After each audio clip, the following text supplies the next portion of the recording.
107.5 The Game Podcasting is sponsored by Modern Exterminating, a family-oriented company. Professional, honest, and dependable pest control solutions. We're your one-stop shop for all pests.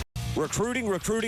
Desmond Green yesterday, the big offensive lineman, also should be noted, the winner of this past weekend's wing eating contest for Cox by 90 down there at CB18, the grilled and bar down there in 5 Points. Desmond Green won the wing eating contest, and he'll take that skill to Florida this coming weekend. Or it's not this coming weekend, but right now for his college career. Shout out to Timberland.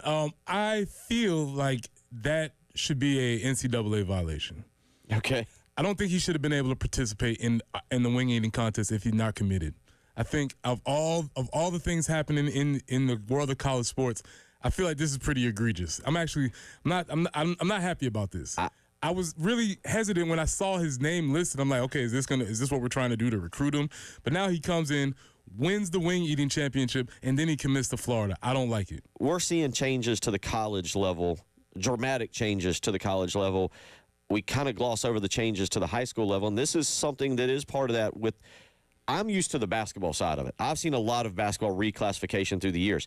Football's different, and we're starting to see more and more and more of that. Yeah, I guess when it's obviously starting on the edges, you'll see the wide receivers doing it more, cornerbacks more, because it's less physically imposing to play at those positions where you start to see it.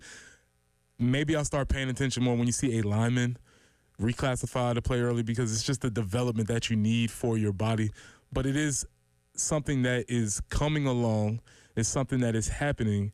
And I think what you have to consider is the idea of, especially in South Carolina, where we have not passed an NIL law where you're able to pay high school athletes at this point, isn't an opportunity to make money faster.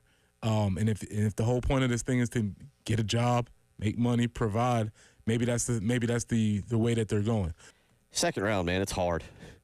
It's like the first round on Wednesday night is like the first 4 rounds of the NFL draft. Mm-hmm.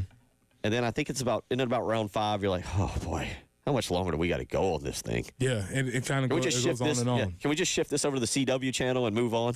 Yeah, but the thing is about the NFL draft is that those guys that are drafted in the 5th, 6th, 7th round, they actually end up making teams and contributing.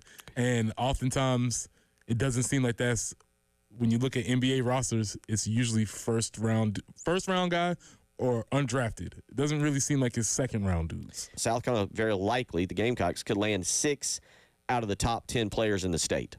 And that's the strategy I've been advocating for. Lock down the state, figure out how you can make inroads with high school recruiting in the state. Even though recruiting has changed and there's transfer portal and we understand all that, still the lifeblood of your program is going to come through the in-state recruiting process. And if they were able to continue this trend while Clemson, who has ascended to national recruiting, which is great for them, but while they recruit dudes nationally, we can scoop up all of these things and eventually that tide turns.